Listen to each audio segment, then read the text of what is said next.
Bonjour à tout le monde. Nous allons avec l'aide de Hachem diffuser un shiur sur la première partie de la paracha, la passation de pouvoir entre Moshe Rabbeinu et Aaron, qui devient Kohen Gadol et prend ses fonctions, et la fin de la paracha qui parle des Ma'achalot Asurot, c'est-à-dire tous les aliments interdits par la Torah, comme elle les a cités. Et bien sûr, elle a cité aussi 4 animaux interdits, comme la gerboise, le lièvre, le lapin, le porc et le chameau. Bien sûr que ces 4 animaux, si la Torah elle les a précisés, c'est que, mis à part l'interdit de la consommation de cet animal, mais il y a des énormes secrets qui sont prescrits d'ailleurs dans les Midrashim. Ces 4 animaux ont une relation avec les exils, les 4 exils. Dans tous les Midrashim, que ce soit Tanhuma, Rabbah, on en parle énormément de cela. Mais nous allons nous attarder sur autre chose. Nous allons, avec l'aide de Hachem, lire le texte, poser quelques questions qui nous viennent à l'esprit et essayer de donner un commentaire sur l'importance d'éviter de consommer la moindre molécule extraite, sécrétée d'un aliment interdit, non cachère. Et si la Torah, elle les a posés ici, les interdits, dans Parashat Shemini, entre l'inauguration du tabernacle, c'est-à-dire la réception de la Shekhinah dans le tabernacle. Et aussi, l'Éternel avait accepté le korban d'Aaron et du peuple d'Israël, il leur a pardonné les fautes. C'est que, bien sûr, qu'il y a une relation entre la Shekhinah qui descend dans le Mishkan, entre l'unicité de Dieu que le peuple d'Israël avait, entre l'amour du peuple d'Israël dans le Mishkan qui est la couronne, donc la Choupa, le dénuptial, qui réunit la Shekhinah qui descend. Qu'est-ce que la Shekhinah? C'est l'apaisement, c'est cette lumière qui, lorsque le peuple d'Israël est uni, ensemble, au nombre de 600 000, avec Moshe et Aaron et les 70 sages d'Israël, c'est sûr et certain que la Shekhinah est tellement heureuse que l'apaisement se ressent dans l'unité du Ham Israël. La Shekhinah est une lumière, grande lumière qui émane de Dieu et qui se pose dans l'homme qui lui prépare le cœur et le cerveau pour la recevoir. Autrement dit que la paracha de la semaine, quand elle parle à la fin, entre la paracha qui arrive bientôt, qui est la paracha de Tazria, c'est-à-dire la femme qui va accoucher un garçon, elle sera impure 7 jours, une fille 14 jours. Pourquoi elle a juxtaposé la fin de la paracha qui parle des aliments interdits et de la création, la venue au monde par une femme enceinte, femme juive enceinte d'un bébé, c'est qu'il y a une grande relation entre les choses. Ça veut dire que ce bébé et cette femme doivent faire très attention à ne pas consommer les aliments interdits. Maintenant, nous allons lire, ça c'est l'emblème. Maintenant, nous allons décortiquer à travers les versets. Il est marqué comme ça. Dans le chapitre 11, dans le verset 42. Kol holech al gahon. Tout reptile qui marche al gahon. Rashi explique gahon, cela veut dire sur son ventre. Me'aï.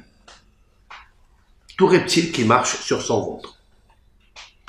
Vechol holech al arba. Et tout reptile qui marche sur 4 pattes. Ad Kol marbe raglaim.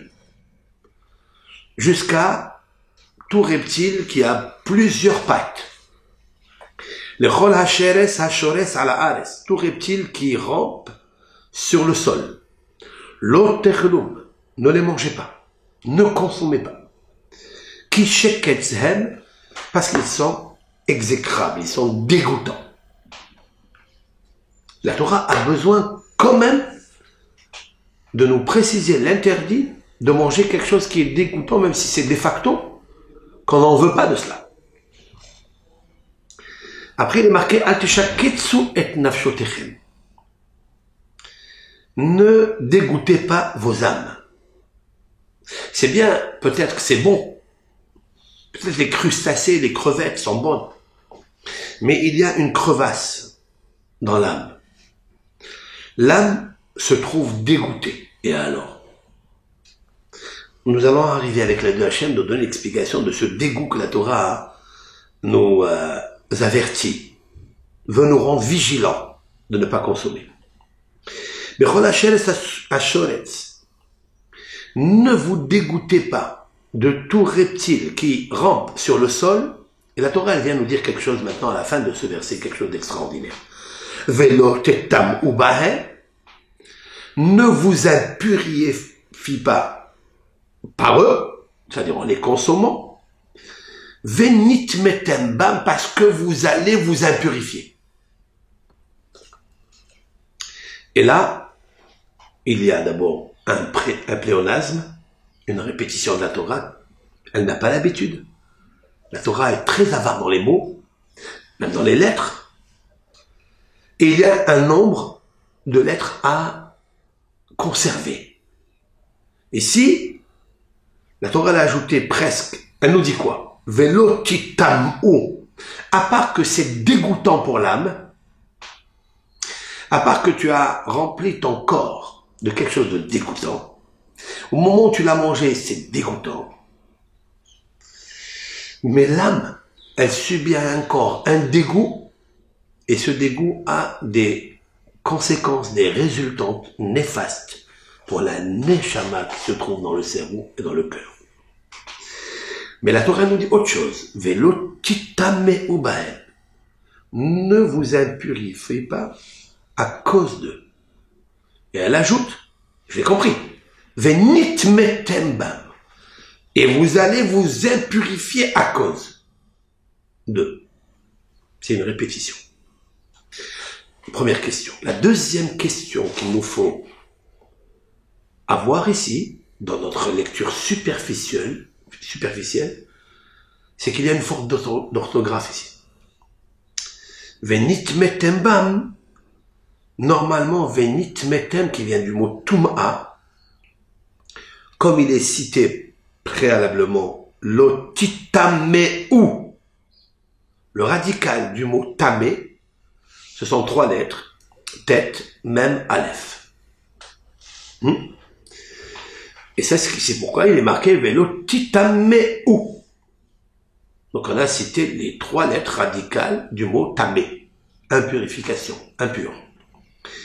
Mais lorsque la Torah elle a ajouté venit metem bam, elle a ôté, elle a retiré une lettre. La lettre aleph. Et c'est là où il y a toute la beauté pour répondre à la première question. Parce que ça n'est pas la même chose. Il y a une impurification. Et quelle est la conséquence d'une impurification? C'est que la lettre Aleph a sauté de l'homme.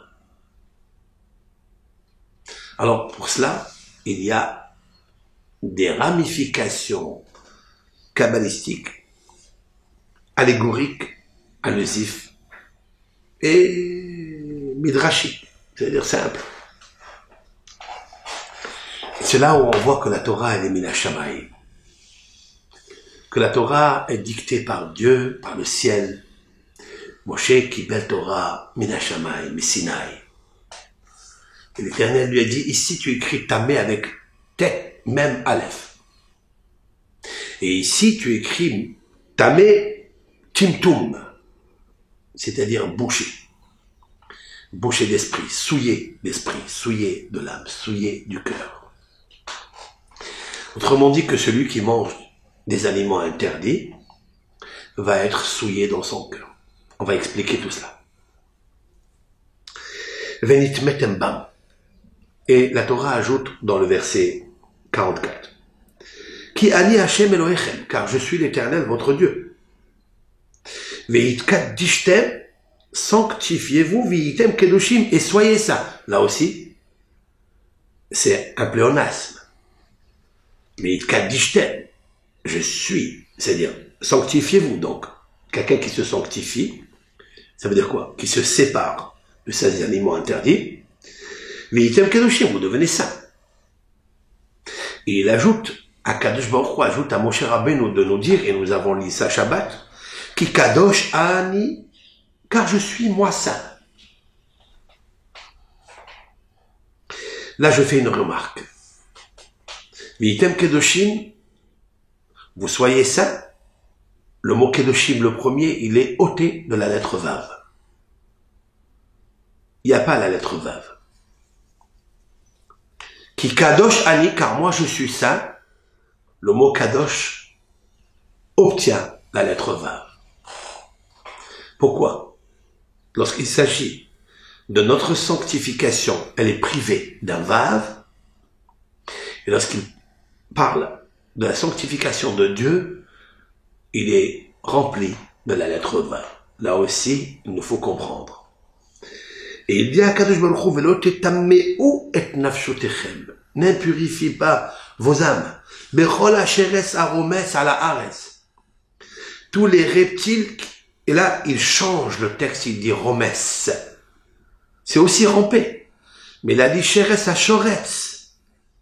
C'est pareil, ala ares. Et puis le verset 45 nous dit, Ki ani Hashem, car je suis l'Éternel, Hama'ale etrem me'eretz Misraïm, qui vous a fait monter de la terre d'Égypte. Liot lachem Elohim, pour être pour vous le Dieu. Veitem kedoshim, je vous demande d'être saint. Privé de vav, ki kadosh ani, car je suis saint. Rempli de vav. La question que Rashi rapporte, Hama'ale etrem me'eretz Misraïm, car je vous ai fait monter, je vous ai fait sortir. Hamotzi etrem, je vous ai fait sortir d'Égypte. Pourquoi ici, lorsqu'il s'agit des interdits, aliments interdits, la résonance prend une autre forme? Hama'ale etrem. Rachid expliquait, au nom de Rabbi Ishmael, qui est un des maîtres de Rabbi Akiba, de mémoire bénie, Hama'ale etrem. Je vous ai donné une ma'ala, c'est-à-dire une distinction, par le fait que je vous ai fait sortir d'Égypte. Et lorsqu'en Égypte, vous avez consommé des reptiles, parce qu'il n'y avait pas encore la Torah, mais maintenant que vous êtes dans le Mishkan, que vous avez récupéré toutes les lumières qu'a perdu Adam Arishon, et même les lumières qu'ont perdu le peuple Israël à cause du veau d'or. Maintenant, dans le Mishkan, dans le tabernacle et à la Shekhinah, je vous demande, s'il vous plaît, de vous rappeler que la Shekhinah ne descendra pas chez vous si vous descendez dans les mœurs égyptiennes, en consommant les souris et les reptiles et les cadavres, qui est une abomination et qui est exécrable et dégoûtant pour le nefesh à Israélite, à Yehudite. Voilà ce que dit Akadosh. Autrement dit qu'on a relié la sortie d'Égypte avec l'interdit de la consommation des animaux interdits, des reptiles et autres. Pourquoi? Parce qu'elle vient nous dire quelque chose d'extraordinaire. Que la Torah ne peut pas s'installer dans l'homme si, c'est-à-dire la Shekhinah, s'il consomme ne serait-ce qu'une petite molécule qui est sécrété dans un aliment interdit. À plus forte raison des crustacés, des crevettes, ou des je ne sais quoi, qui sont interdits parce qu'ils provoquent le dégoût de l'âme. Maintenant, revenons au texte. Kol holech al gahon. Ça, c'est le texte qu'on a expliqué d'une façon simple. Maintenant, expliquons d'une façon kabbalistique. Car il y a des choses exceptionnelles dans les textes de la Bible, dans les Midrashim, dans le Zohar, et notamment dans les commentateurs qui scrutent et connaissent chaque valeur, chaque lettre et sa valeur, sa correspondance, sa résonance, sa force nucléaire kabbalistique. Revenons au texte. Kol holech al gahon. Tout reptile qui marche sur son ventre. Gahon, sur son ventre. Le mot gahon aurait pu prendre un autre terme, c'est-à-dire me'aïm. Me'aïm, c'est-à-dire ou bien beten. Je vais très doucement dans ce cours, parce que les mots en hébreu sont déjà compliqués, donc il nous faut les traduire d'une façon simple pour que puisse l'oreille de toute auditrice, auditeur, ceux qui nous voient, qui regardent ces vidéos, puisse être très simple. La Torah a employé un mot bizarre, holech al gahon, ce qui marche sur son ventre. Rashi explique me'aïm. D'accord? Me'aïm, ça veut dire le ventre, ses intestins. Alors pourquoi la Torah n'a pas dit me'aïm, les intestins? Pourquoi elle a donné un autre nom?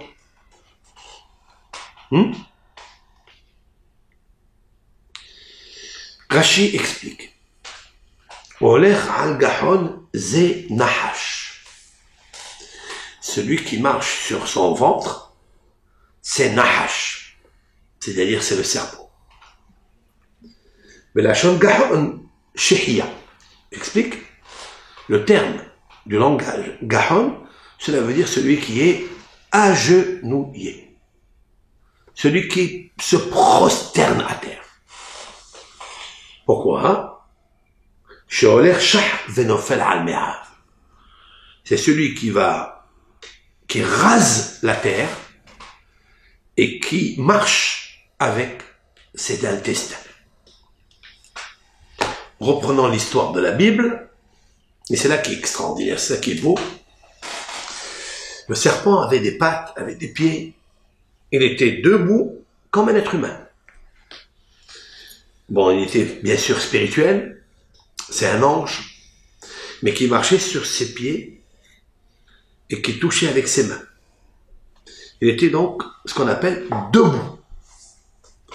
Lorsqu'il a induit Adam Arishon dans la faute, il l'a introduit dans la séparation de Akadosh Baruch Hu avec la Neshama d'Adam Rishon, eh bien il l'a réduit. Comme il l'a réduit, après avoir consommé le fruit interdit du bien et du mal, ses yeux sont ouverts. Il a commencé à faire des calculs. Les calculs que nous faisons jusqu'à aujourd'hui. Mais pourquoi il fait les calculs? Jusqu'à ce qu'il a répudié du Gan Eden. Parce que le Gan Eden est l'absence de calcul. Le Gan Eden, c'est l'odorat. Si on parle d'un jardin d'Éden, c'est l'odorat. C'est l'odeur. Celui qui a l'odorat très fort, disent nos sages, c'est qu'il a une neshama puissante, pure. Si quelqu'un a un problème dans l'odorat, c'est qu'il a un problème dans sa neshama. Il faut qu'il rectifie immédiatement l'odorat. Et si l'odorat est atteint, parce qu'il ne peut plus rester dans le Gan Eden comme Adam Arishon, c'est qu'il y a le ha'der du Emet. C'est-à-dire qu'il y a l'absence et la restriction de la vérité. Et le Emet, c'est quoi? C'est la tâche avec Akadosh Baruch Hu qui est Emet, Vetorato Emet. Alors il peut recevoir, grâce au Aleph du Emet, il peut recevoir le Aleph de Akadosh Baruch Hu. Mais si il est répudié du Gan Eden, c'est parce qu'il a consommé quelque chose qui lui a fait sauter la lettre Aleph. Donc il est devenu impur. Donc il est devenu incapable de recevoir la Shekhinah. La faute originelle a commencé par la consommation d'un interdit. Maintenant, on sait très bien que le mot d'âme, c'est le sang, n'est que l'absence du mot Adam. Adam, c'est Aleph, Dalet, même le Aleph a sauté. Le Emet, c'est la vérité. Le Aleph a sauté. Donc il devient Met, mort. Ce Aleph-là, il faut le récupérer. On l'a récupéré. Nous l'avons récupéré dans Parashat Shemini. Puisque le Mishkan, le tabernacle, est une réparation nouvelle, une résurrection nouvelle du peuple d'Israël pour recevoir la Torah, 50 jours après. L'inauguration de ce Mishkan, qui vient du mot Shekhinah, Shachen, voisin à la Shekhinah, ce voisinage ne peut être possible que si on fait attention à la consommation des interdits.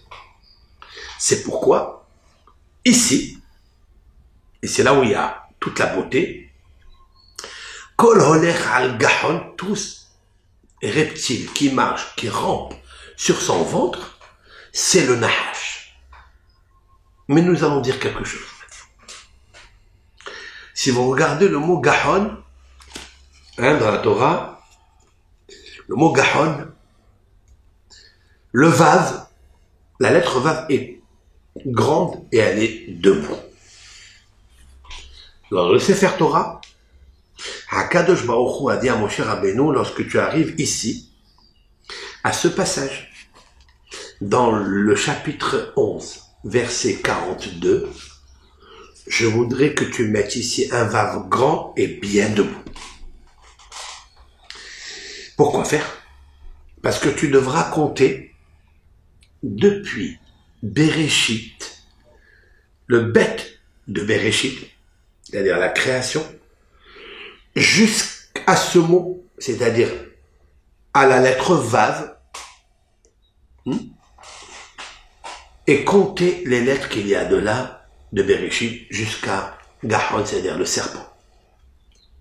Il y a ici la moitié des lettres de la Torah. Autrement dit que nous avons 304 805 lettres de la Torah, les lettres de la Torah dans le Sefer Torah. Celle qui fait le milieu, tu divises en deux, ça fait combien?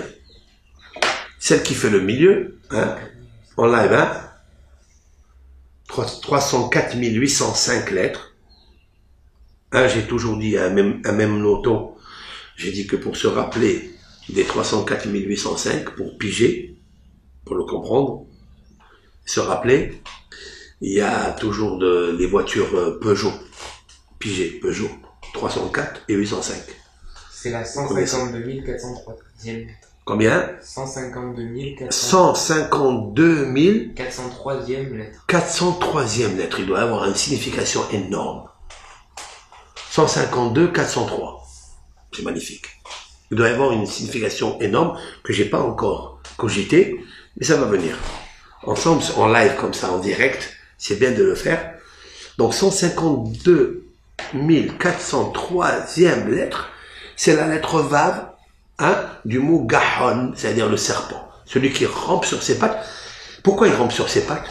Alors qu'il avait des pieds et des mains debout. C'est pourquoi l'intérêt du Vav debout, comme un homme debout, il était debout. Mais il a perdu ses mains et ses pieds. Il n'a plus de pieds et de mains. C'est pourquoi on parle des raglaïs. On parle des pattes. Parce que les pieds font tenir un homme sur lui-même. Et le Nahash qui a fait tomber Adam et Hava, autrement dit sur les pattes, il leur a coupé les pieds, eh bien on lui coupera les pieds. Maintenant, ce même Adam a été récupéré grâce à Moshe Rabbeinu, à Aaron.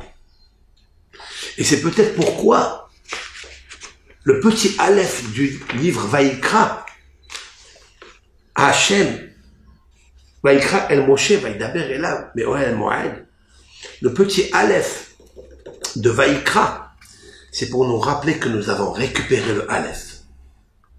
Puisqu'il y a maintenant le Mishkan, qu'est-ce que le Mishkan? Qu'est-ce que Dieu a voulu dans ce Mishkan?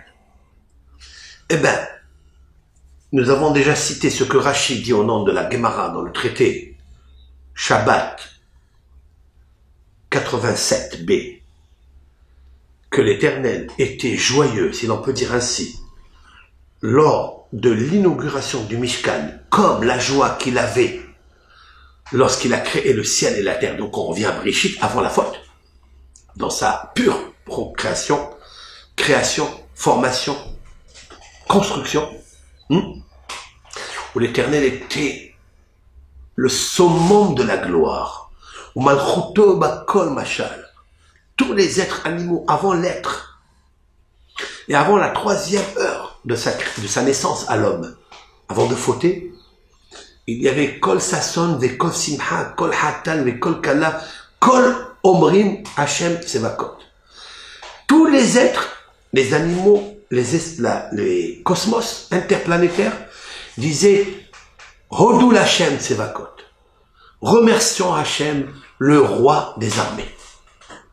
Mais lorsque le Nahash a désarmé Adam Arishon du Aleph, c'est devenu du sang, du dam, Adam, du sang, et c'est devenu aussi Met mort. Il ne reste ni le sang, ni la vie. C'est la raison pour laquelle, quand il est venu le livre de Vaïkra, nous allons reconstruire le Mishkan. Vous était heureux parce que nous avons récupéré le Aleph.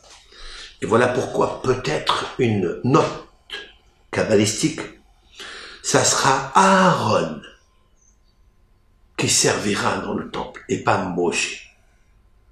Parce que Moshe c'est le même, mais Aaron c'est le Aleph. Et tous les deux, ensemble, forment le Tav. Le Tav, c'est-à-dire l'union. Le summum de l'union. Oui? Donc ça fait Emet. Aaron, Moshe et le Tav, ce sont la force de l'union, c'est-à-dire que toutes les lettres de l'alphabet, de Aleph jusqu'à Tav, sont comprises avec la lettre du milieu, du même, qui est Moshe. Tout le Emet est revenu, et la Shekhina, elle a apparu, comme c'est marqué, Ki hayom Hashem nir'a alechem. Car aujourd'hui, le 1er Nissan, l'Éternel est apparu à vous. Nir'a alechem, chose, qualité, patrimoine que nous avons, hélas, perdu depuis longtemps, depuis la création du monde. Voici pourquoi l'Éternel il est tellement heureux. Et pourquoi l'Éternel était heureux dans la construction du ciel et de la terre? Pourquoi? Eh bien parce qu'il a laissé tous les hauteurs, protocoles supérieurs, et il a dit, je veux résider parmi les hommes, parmi les êtres ici-bas. Et Dieu n'avait pas trouvé de place depuis que l'homme a été répudié du Gan Eden. Parce que son Aleph, il a été perdu. Mais maintenant que Akadosh Baruch Hu, il a récupéré le Mishkan, donc le Aleph, donc la symbiose, l'union du peuple d'Israël avant le don de la Torah, parce qu'il sera impossible de le donner s'il n'y avait pas ce Hayom Nir'a Alechem. L'Éternel est apparu à vous. Et pourquoi il a dit le mot Nir'a est apparu à vous? Parce que Nir'a, il y a 4 lettres. Nun, Resh, Aleph et c'est l'anagramme du mot Aharon. Aaron. Aaron symbolise le shalom, la paix. Et Akadosh Baruch Hu a trouvé enfin la paix. Et c'est pourquoi cette péricope est aussi suivie de l'interdit de la consommation des animaux impurs. Et le milieu de la Torah est bien choisi. Le Vav. Il est bien choisi 152 403, c'est ça? 152 403. Hein? C'est ça. Entre le Vav, il y a 152 Entre le Vav. Entre le Vav, 152 403, 402. Donc lui, il est 180. 152 403. C'est magnifique.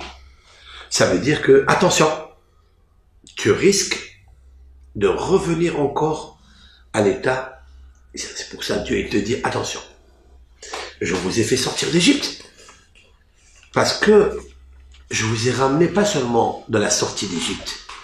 Je vais vous faire monter à un niveau de Gan Eden.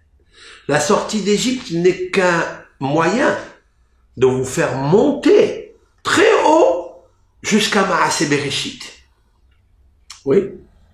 Maintenant, on va expliquer.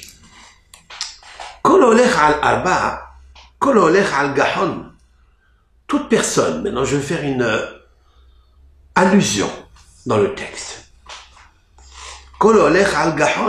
L'explication simple c'est quoi? Tout reptile qui marche sur ses pattes, sur son ventre. Ok. Moi je vais l'expliquer autrement. Toute personne, c'est pas tout reptile. Toute personne qui marche sur son ventre. Ça veut dire quoi? Ça veut dire qu'il a l'appétit de remplir son ventre. Et il est vacciné par l'intromission du venin du serpent qui n'a pas de pattes, qui a perdu ses pattes, à cause du fruit interdit. Celui-ci, il ressemble au serpent. Et il ne pourra pas devenir kadosh. Il sera impossible de devenir saint, séparé de ce monde. Car, si on suit l'appétit, la boulimie de l'appétit de la nourriture, même dans le kasher, on sera poussé à, comment on va dire, à augmenter les forces du serpent qui est en nous. Si quelqu'un il marche sur son ventre, ça veut dire que tout son envie, tous ses plaisirs, c'est le ventre. Il va aller manger du kasher, Dieu préserve, des crevettes. Il dit c'est pas grave, une fois, des calamars, il mange des poissons parce qu'ils coûtent pas cher, Dieu préserve. Celui-ci sera déconnecté de la Kedusha. Il ne pourra pas me comprendre. Alors, maintenant, c'est extraordinaire. Et tout celui qui marche sur quatre pattes, c'est-à-dire c'est un reptile qui marche sur quatre pattes. Je vous l'expliquer avec l'aide de Hachem, ce passage comme ça. Tout celui qui marche sur son ventre, l'homme, qui marche sur son ventre, ça veut dire qu'il ne fait pas attention à la Kadosh Baruch Hu. Alors il piétine les quatre piliers du monde. Autrement dit comme ça, Kol holer al gahon, toute personne qui mange non kasher, donc il est comme le serpent qui a fait introduire Adam Arishon à manger le non kasher, c'est-à-dire l'interdit. Vechol holer al arba. Ce monsieur, il marche holer al arba sur les quatre lettres du tétragramme. Il va piétiner les quatre lettres du tétragramme. Et alors, si quelqu'un a piétiné les quatre lettres du tétragramme, ça veut dire qu'il n'a pas de kavod de la Shekhina. Alors il a perdu les quatre termes de la Géoula de Mitzrayim. il est descendu de niveau, il a perdu ve hotseti, ve heveti, ve gaalti, ve lakati. 4 pattes, 4 piliers, les 4 verres de vin de Pessah. Il a perdu. Est-ce que c'est récupérable? Nous allons voir de suite. Est-ce qu'on peut récupérer ça? C'est quand il mange des reptiles, des crustacés. Combien si nous, les frères, les parents, les cousins, les cousines, la famille, si on sait, on connaît, si d'abord on se préserve de ça, convenablement, si on sait qu'il y a parmi nous des gens qui mangent des crustacés, des crevettes, etc., combien, avec gentillesse, il faut leur parler. Maintenant, est-ce que la personne qui a consommé, parce qu'il a la boulimie, de la ta'ava, de la nourriture, et il va même consommer des choses interdites par Dieu, est-ce qu'il est récupérable? Est-ce qu'il est récupérable? Oui ou non? Nous allons voir ensemble, ça dépend. Ça dépendra de la raison de l'absence du Aleph, que je vous ai dit tout à l'heure. La Torah a dit que si quelqu'un il mange des choses dégoûtantes, interdites, exécrables, et des crabes, eh bien il faut savoir que la Torah a dit, ne vous impurifiez pas, à cause d'eux. Venit metembam. Et la Torah l'a ajouté, parce que vous allez vous impurifier. Nous avons demandé la question, mais pourquoi venit metem? Il est marqué, préalablement. C'est bizarre. La réponse, non. Le deuxième, il est privé du Aleph. Viennent nos sages et disent que celui qui mange des choses interdites, il est privé du Aleph. Ça veut dire qu'il revient encore à la mort. Il est privé du Aleph de Adam. Donc il est dam, il est que du sang. Et il est privé du Aleph du Emet, donc il est met, il est mort. Ça veut dire que vous pouvez voir une personne marcher sur ses 2 pattes et ses 2 mains, il marche sur ses 4 pattes, et il est quand même mort. Nous allons voir est-ce qu'il est récupérable. Maintenant, la Torah a dit qui ani Hashem Elohechem, car moi je suis l'Éternel votre Dieu. Pourquoi la juxtaposition? On le sait qu'il est l'Éternel. Pourquoi il a répété 4 fois dans le même passage? Le chapitre 11, 4 fois, il a répété Hachem, car je suis l'Éternel, car je suis saint, vous devez être saint, ne vous impurifiez pas. Faites la différence entre les animaux impurs et les animaux purs. Pourquoi ça? Et qu'est-ce que ça veut dire que quelqu'un qui mange des interdits, eh bien il perd le Aleph? Qu'est-ce que ça veut dire? Quelle est la notion? Et après, on reviendra à ton pirouche, Yann, qui est un très beau pirouche. Tout de suite. Il y a un passage dans le livre de Rav Hida, notre maître vénéré, ce grand luminaire, qui a rapporté au nom de 2 sages d'Israël, comme il a l'habitude de faire. Le premier, c'est Yalkut Reuveni. Yalkut Reuveni, c'est un livre qui a été écrit il y a 350 années. Et ce Rav a compilé des merveilles de Hidush Torah, innovées par des grands sages d'Israël ancestral. Il s'appelle Yalkut Reuveni. L'absence du Aleph, si un homme consomme des aliments non cachers, impurs, il s'impurifie. Et après, ça provoque quoi? Une maladie? Je ne sais pas, peut-être. On dit que les maladies, par exemple, l'hépatite, toutes les hépatites, sont sécrétées par des aliments interdits, par des crustacés, par des fruits de la mer, comme on l'appelle ça. On le sait ça aujourd'hui. La jaunisse, l'hépatite A ou l'hépatite B, scientifiquement c'est prouvé aujourd'hui. Mais on ne parle pas de la santé du corps, qui est tellement importante qu'il faut être vigilant pour ça. Il faut avoir un peu d'esprit. Eh bien, le Rav Yalkut Reuveni nous dit qu'il perd la notion de la conscience. Il perd le da'at. Le Aleph symbolise le da'at, la conscience. Il perd la conscience.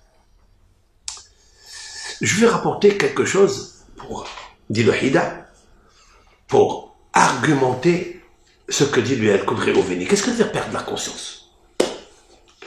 Le Rav Hida a apporté un midrash, Shoher Tov, c'est un midrash qui s'appelle comme ça, que Eliyahu Hanavi a rencontré Rabbi Nehorai, autrement dit Rabbi Meir.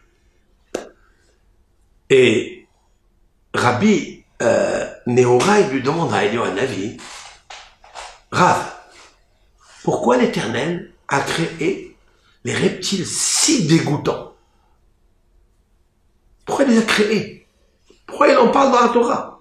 C'est qu'il les a créés. Mais pourquoi il les a créés? Qui va manger des rats et des souris? Des taupes? C'est dégoûtant. Nefesh Israéli, c'est impossible. Shratzim ou Amassim. Pourquoi?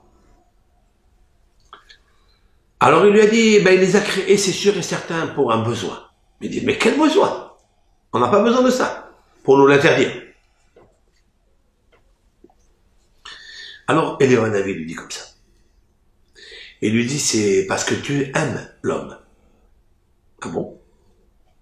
Par l'amour que Hachem a pour l'homme, c'est pourquoi il a créé les reptiles. Pour rien. En fait, il les a créés pour rien. Et alors, pourquoi il les fait? Pourquoi il les a mis ici au monde? Lorsqu'un homme y faute, lorsqu'un Ben Israël faute, Akadosh Baruch Hu se remplit de miséricorde par rapport à cet homme. Comment? En regardant les reptiles. Si déjà, j'ai créé des reptiles qui ne servent à rien dans ce monde, à plus forte raison mes créatures, que je dois les garder encore avec moi dans ce monde. C'est un grand chesed, lui répond Eliyahu Hanavi, Rav Nehorai. Quand je vois un reptile, je dois dire merci reptile. Je ne dois pas l'écraser. Peut-être de là était la coutume, la dérivée de la coutume de Harizal. Harizal n'a jamais touché une mouche, un insecte, un cafard. Il n'a jamais tué une bestiole qui peut même le déranger. Pas qu'il peut le tuer, bien sûr, si elle est néfaste, si elle peut atteindre à la vie d'un homme, c'est sûr et certain. Mais un reptile qui est dans ton jardin, tu veux le chasser, tu veux l'écraser, tu veux lui mettre des produits qui le tuent. Jamais le Harizal a fait une chose pareille. Maintenant, je viens de comprendre pourquoi. Parce qu'Eliyahu Hanavi, il a dit, ces reptiles, les a créés pas pour t'embêter. C'est pour que l'Éternel se remplisse de toi, le fauteur, le pécheur, qui a perdu le Aleph. Alors là, tu avais dit quelque chose. C'est pourquoi on a perdu le Aleph. Parce que tu as perdu la conscience. Pourquoi? Si tu les consommes, si tu les manges, tu as vraiment perdu la conscience. Parce que si tu fautes, l'Éternel, il va te prendre de ce monde. Parce que tu as éliminé le repère que l'Éternel a, qui est le reptile. Si tu le consommes, tu ne peux plus faire le principe d'a fortiori. Si déjà le reptile qui sert à rien, je le laisse vivant. Alors l'homme, qui est ma créature, que je lui ai donné naissance dans ce monde pour qu'il me connaisse, pour qu'il me serve, pour qu'il me loue, même s'il faute, je dois le garder. Mais si tu le manges à ce reptile, il n'y aura plus d'avocat pour toi. Donc à quel moment tu enlèves le Aleph. Ça veut dire que tu es inconscient de la perte de ta vie. C'est très beau ça. Le Hida l'a dit. Lorsqu'on mange des reptiles, on perd l'amour. L'amour de soi, l'amour de Dieu. Pourquoi? Parce que tu as perdu la conscience. Ça, c'est la première explication d'après le Rav Hida, selon le commentaire de Yalkut Reuveni.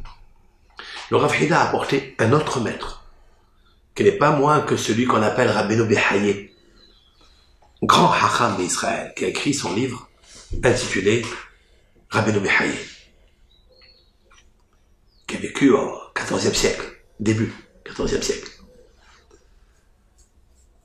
Il a dit comme ça: la notion de la restriction du Aleph dans Venit Metem, à part l'impureté que tu reçois, parce que à cause de ça, tu ne pourras pas manger des consécrations, mais tu as l'absence de Aleph, parce que le Aleph est égal à la Shekhinah. Donc, tu as perdu la conscience, mais tu as perdu aussi la Shekhinah. Pourquoi? Parce que le Aleph, si on enlève du mot Venit Metem, c'est-à-dire impurification, on enlève le Aleph, est égal à Venit Tamtem, Timtum.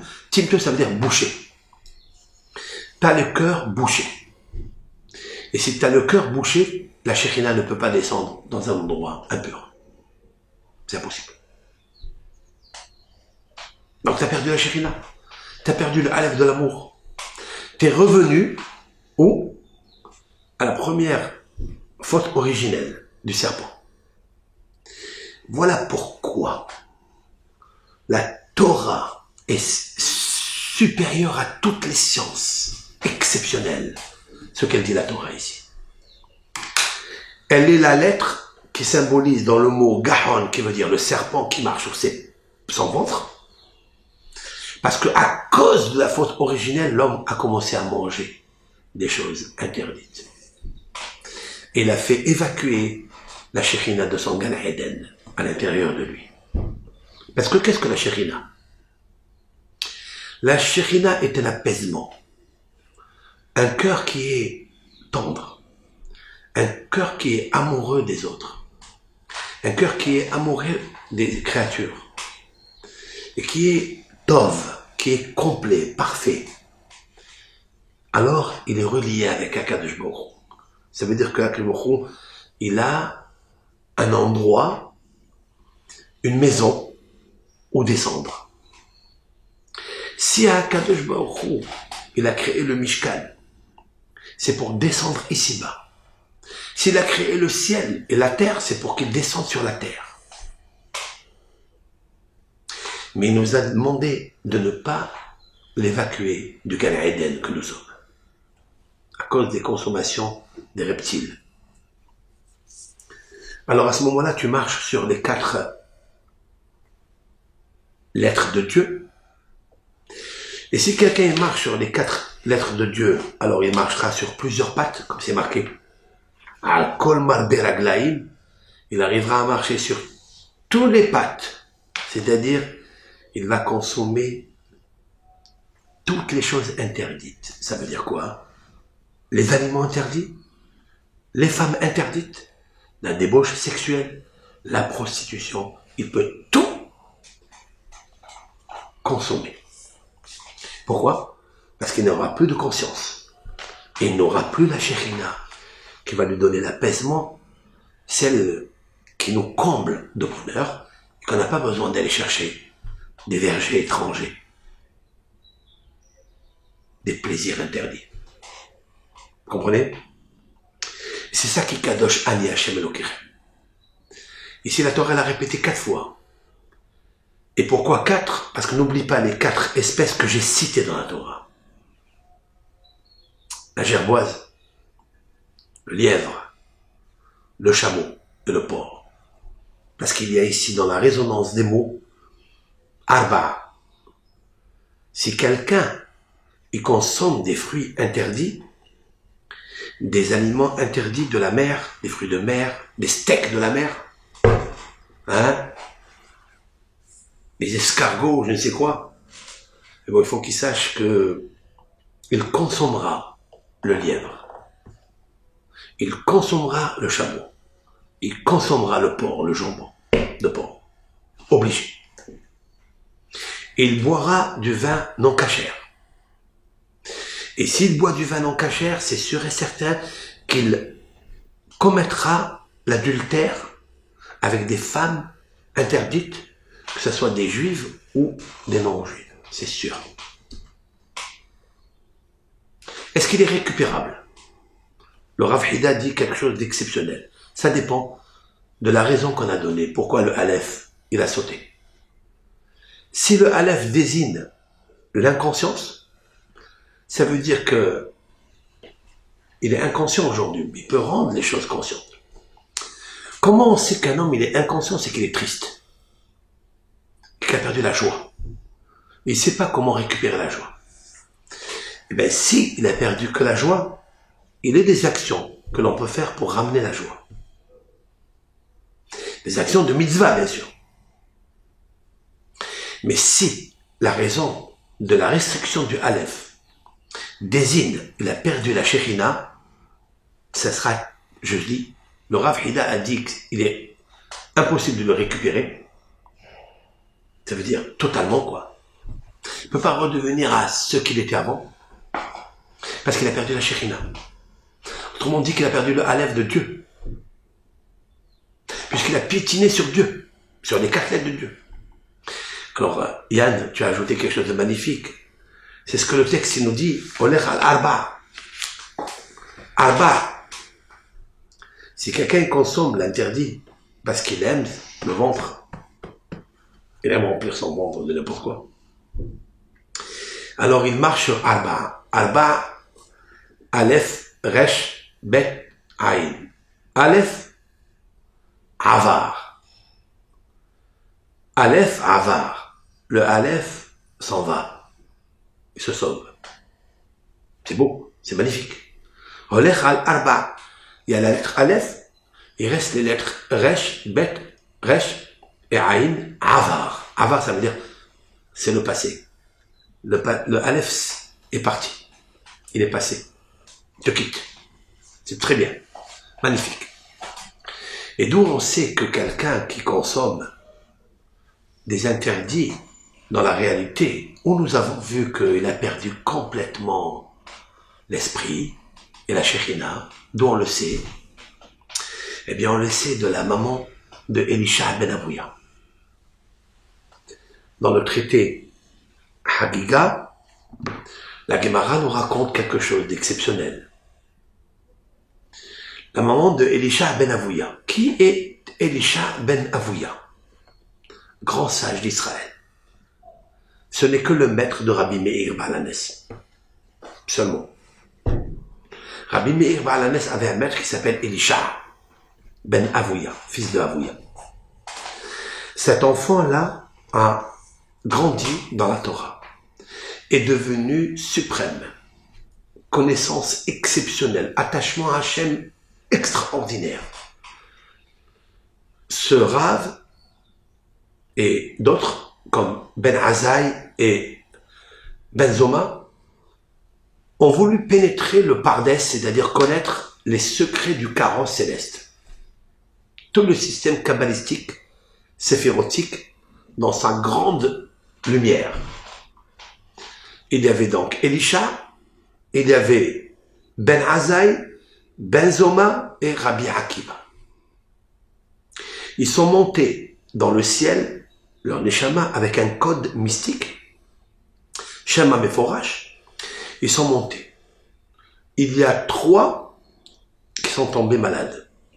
Un, il a été électrocuté, tellement la puissance énergétique du nucléaire kabbalistique, ils ont pété un plomb, pof. L'autre est devenu fou. Un, il est mort. Elisha ben Avouya, lui, il est resté vivant, mais il est devenu athée. Au point où on l'appelle plus Elisha, on l'appelle Aher. C'est un autre homme. Et le sage veut dire que Aher n'est pas Ehad. Il est étranger, Elohim Aherim. Il commence à comprendre un dualisme et pas Ehad, l'unicité de Dieu. Pourquoi? Parce qu'un jour, le jour de Shabbat, il marchait dans la rue, il s'est approché d'une prostituée et il lui a dit, est-ce qu'on peut consommer? Est-ce qu'on peut commercer ensemble? Elle lui a dit, mais toi, Elisha, le maître de Rabbi Akiva, c'était une juive, elle le connaissait. Qu'est-ce qu'il a fait? Il lui a dit, il y avait une rose, il a cueilli la rose le jour de Shabbat pour lui montrer qu'il était Aher, un autre, c'est plus le même.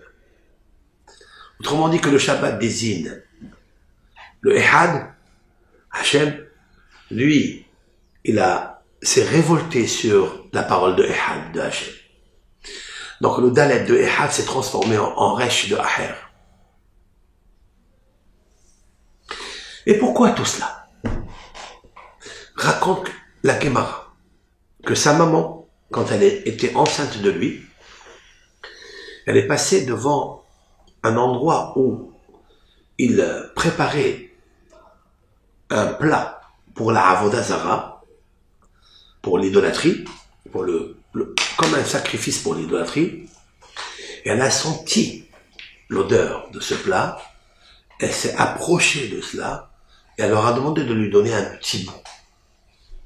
Pourquoi? Parce que la Gemara dans le traité Yoma 82b nous dit quelque chose. Si une femme juive, le jour de Kippour, elle est enceinte, elle jeûne, et elle sent une odeur qui est très agréable, qu'elle a envie de manger, il faut lui donner de suite à manger. On lui chuchote à l'oreille, on lui dit d'abord, par élimination, on lui dit c'est le jour de Kippour aujourd'hui. C'est le jour de Kippour, il est interdit de manger. Si elle se calme, parce que le jour du Kippour pour elle c'est puissant que la nourriture, alors on la laisse. Mais si quand même elle demande à manger, il faut lui donner de suite, même si c'est du cochon, du porc ou de Avodah Zara, pour lui sauver la vie. Sinon, elle met en danger le bébé qu'elle a en elle, et elle-même elle se met en danger. Cette femme-là, elle était en danger, parce qu'elle a senti une odeur. Si c'était du kasher, c'était bien. Mais elle a mangé Avodah Zara, et il n'y avait personne pour lui souffler dans l'oreille, c'est interdit. Donc elle était vraiment en danger. Donc si elle a consommé, c'était pas interdit de la Torah. C'est une autorisation qu'on donne à une femme enceinte qui sent une bonne odeur de nourriture. Là, c'était l'occasion, c'était une nourriture non cachère, interdite. Mais pour ne pas mettre en danger le bébé qu'elle avait dans son ventre, elle a dû consommer, certes. Mais la Gemara nous dit quelque chose. C'est pas parce que c'est arrivé, que c'est permis, que la neshama du bébé, elle ne se souille pas. C'est comme quelqu'un, par exemple, qui était obligé par un cas de force majeure de consommer quelque chose interdit. C'est permis. C'est vrai, pour lui sauver la vie. Mais il faut qu'il fasse teshuva. Il faut qu'il ait une kapara. Pourquoi? Si il pourra un jour vomir le venin, le virus qu'il y a dans l'interdit. Pourquoi? Parce qu'il lui fait sauter le Aleph. C'est vrai que c'est permis pour rester en vie. La santé du corps, il faille la conserver. Mais la neshama, elle a été souillée. Il a perdu le Aleph. Elisha, il a grandi en Torah. Il est devenu un géant en Torah. Il est devenu le maître de Rabbi Meir. Donc, le maître de Rabbi Shimon bar Yochai. Le maître de Rabbi Yohanan. Certes. Mais. Sa neshama, à dose infinitésimale, elle a été souillée. Et alors, un jour, cette souillure, elle a explosé. Elle a fracassé le bunker de sa Torah, et elle l'a rendu Aher, un autre homme. Elohim Aheri. Il était dans la détresse. Est-ce qu'il était récupérable? Très difficile. La Gemara nous dit, tout le monde est sorti une voie céleste. Tout le monde peut faire teshuva, sauf Elisha Aher, sauf Elisha ben Avouya, que lui-même il a entendu ça. C'était le jour de Shabbat. Il est monté sur le cheval, il a chevauché son cheval, il est sorti de la ville, Il est interdit de sortir de la ville plus de 2000 coudées. Rabbi Meir le suivait et lui disait, Rabbi, retourne s'il te plaît, retourne, tu vas transgresser le Shabbat.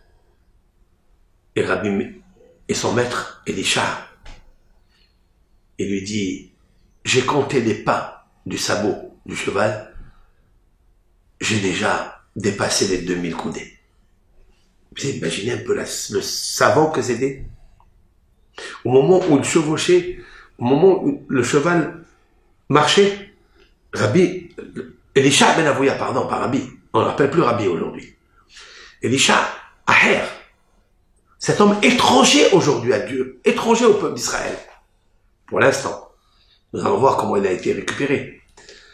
Eh bien, il comptait les pas des sabots du cheval. Il lui dit, j'ai déjà dépassé 2000 coudées. Et Rabbi Meir était en extase de ce grand maître, son maître. La Gemara nous dit, quand il est mort, Aher, du feu sortait de sa tombe.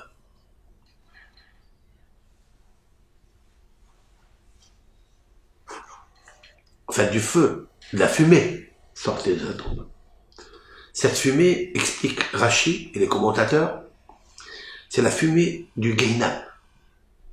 C'est qu'il était pendant des années au Gehinam. Rabbi Meir, autant que reconnaissance à son maître, il a prié et fait des choses pour arrêter la fumée qui sort de sa tombe. Et plus tard, Rabbi Yohanan l'a fait sortir du Gehinam pour le rentrer au Gan Eden. Rabbi Yohanan, un de ses élèves. C'est son maître. Pourquoi? Parce qu'il est marqué que un rave qui rentre au Gehinam, même ses élèves rentrent avec le Gehinam. Et comme Rabbi Meir ne voulait jamais rentrer au Gehinam, parce que Rabbi Meir c'est la vérité, le Gehinam c'est le contraire de la vérité, c'est le sheker. Rabbi Yohanan, dont on dit de lui qu'il a perdu 10 enfants parce que Dieu voulait augmenter son Gan Eden par amour, parce qu'il fallait souffrir dans ce monde bien sûr pour récupérer un tikkun, c'est-à-dire l'âme de Job qui a perdu 10 enfants aussi. Et Rabbi Yohanan a dû récupérer cela. Il est monté tellement haut dans le Gan Eden que si son maître Elisha Aher rentrait au Gehinam et restait là-bas, même son élève il devait aller là-bas. Donc ils ont tout fait pour le récupérer. Ça veut dire quoi? Ça veut dire que la Torah, elle te sauve du Gehinam. Et le feu ne te brûle pas dans le Gehinam, parce que la Torah c'est du feu. C'est la raison pour laquelle les Talmidei Hachamim dit le Talmud qu'ils ne brûlent jamais au Gehinam, parce qu'ils sont du feu. Tu veux m'apporter une preuve de la vie, de la réalité, de la création? Oui, la salamandre. La Gemara dit, la salamandre. La salamandre est un reptile qui naît dans le feu.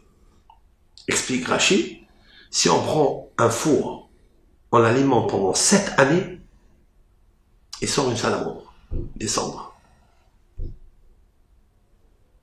Cette salamandre ne craint pas le feu. Les tzaddikim qui étudient la Torah, ils ont la notion de feu. Le feu du Gehinam ne les brûle pas. Sauf que Elisha Aher a dû s'éloigner de la Torah. C'est pourquoi elle brûlait dans le Gehinam. Il y avait de la fumée. Mais Rabbi Meir qui a reçu cette Torah, quand tu lui as demandé comment tu suis ce maître, alors qu'il est devenu athée, complètement athée, il leur a dit, ne soyez pas athée de le dire. Toho achal klipato zarak. C'est comme une noix. Je casse la coquille, je la jette et je mange la chair. Moi, je suis pas influencé par la coquille. par les influences négatives de mon maître, je suis encore en train de me nourrir de la chair de la Torah qui m'a enseigné. Et il est tellement cher à mes yeux que je ne peux pas abandonner mon maître. Donc, comme Rabbi Meir, il était dans le Gan Eden, il va rentrer au Gan Eden, il va faire rentrer son Rav au Gan Eden avec lui. Magnifique. Mais comment ça a débuté toute cette histoire? Parce que la mère qui était enceinte de lui, elle a senti quelque chose qui est interdit, elle a consommé quelque chose qui est interdit, et c'est pour ça qu'elle est tombée dans le piège. Mais ce qui est extraordinaire d'ajouter à cela, c'est ce que le Talmud nous dit sur la mère de Rabbi Yohanan. Rabbi Yohanan, sa mère, était enceinte de lui. Et le jour de Kippour, elle a eu envie folle de manger. Et on lui a chuchoté à l'oreille, c'est le jour de Kippour, aujourd'hui. Elle s'est calmée. Elle s'est calmée, elle s'est arrêtée de manger. De demander. Et nos sages disent, Beterem etzorcha mi beten yedaticha. Avant que tu sortes du ventre de ta mère, Rabbi Yohanan, j'ai su que tu étais un tzaddik. Grâce à ta maman. Ça veut dire quoi? Ça veut dire que j'ai su que tu es tzaddik. Pourquoi? Parce que si on chuchote à l'oreille de la maman, ça veut dire que l'enfant dans le ventre, il entend déjà. Ça, c'est une révolution. Parce que les médecins scientifiques, ils ont mis des années et des années pour savoir est-ce qu'un enfant dans le ventre de sa mère, il a l'écoute. Est-ce qu'il écoute des choses qui se passent à l'extérieur? Oui, oui. La preuve d'ici. On a parlé à la maman et l'enfant, elle a entendu, il n'a plus voulu.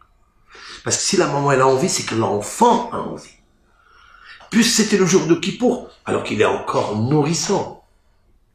Dans son liquide amniotique, dans le mikvé amniotique de matrice de maman.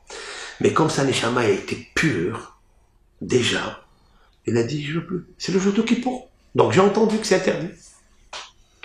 Ce même Rabbi Yohanan a sauvé son maître qui, lui, a consommé. Waouh, c'est puissant ça. Ce même Rabbi Yohanan qui a été sauvé de consommer, sa mère en fait, sa mère de consommer le jour de Kippour pour ne pas qu'il se souille de cet interdit, même que c'est permis de sauver une âme, mais la souillir de l'âme, Aleph, il saute, Dad, il saute. Si le Aleph, il saute, le Elisha, il saute, alors il devient plus Ehad, il devient Aher, un autre. Tandis que Rabbi Yohanan, le Aleph est resté intact. C'est grâce à ce Aleph de Rabbi Yohanan qu'il n'a pas consommé, sa mère n'a pas consommé le jour de Kippour, il est devenu Rabbi Yohanan par le Ehad, le Aleph qu'il a, il a récupéré le Aleph qu'il a perdu. Elisha, son maître. Certes, maintenant, kabbalistiquement, je voulais vous dire que tout est inscrit dans le texte. Comment? Tout celui qui mange, à cause du ventre, il marche sur son ventre comme le serpent. Il mange tout, il ne fait pas de différence entre le sable et la nourriture fraîche. Il mange n'importe quoi, des crustacés, des crevettes, Dieu préserve. Alors, Roler al-Arba. Arba, c'est quoi? Ce sont les trois personnages qu'ils ont perdu, l'unicité de Dieu. Alors, il y en a un qui a été sauvé, c'est Rabbi Akiva, je ne le cite pas. Mais il reste trois. Elisha, Benzoma et Azaï. Ils sont inscrits dans le mot Arba. Aleph, c'est Elisha. Le Bet, c'est Benzoma. Le Aïn, c'est Azaï. Il reste le Resh. Le Resh, c'est Aher. C'est-à-dire, ils sont devenus Aher et pas Ehad. Ils ont interchangé le Dalet de Ehad avec le Resh de Aher. C'est-à-dire, tu es un autre, tu es étranger. Tu sers un autre Dieu. Elza, le Yetzerara qu'il y a dans ton cœur. C'est le Yetzerara. Yetzer, le Resh. Tu as compris, Yann? Voilà ce petit cours que nous faisons pour nos amis, pour nous, qu'on a l'habitude de faire. Donc nous partageons ce shiur, Be'ezat Hashem. Ce shiur, il faut le couper en deux, avec l'aide de Hashem, et le faire. Kol Tov Lachem, Rabotai, faisons attention dans cette période de ne pas consommer bien sûr des interdits, des aliments interdits, de prendre sur soi, de faire attention à la cache-route, et plus encore, de ne pas sortir, pas seulement de faire rentrer des choses dans son ventre, mais ne sors pas de ta neshama, de ton ventre, des paroles inutiles, des paroles du lashon hara, des paroles de mahloket, de dispute, de discorde, de méchanceté. Éloigne-toi de ça. Kol Tov Lachem, Am Israël HaKadosh.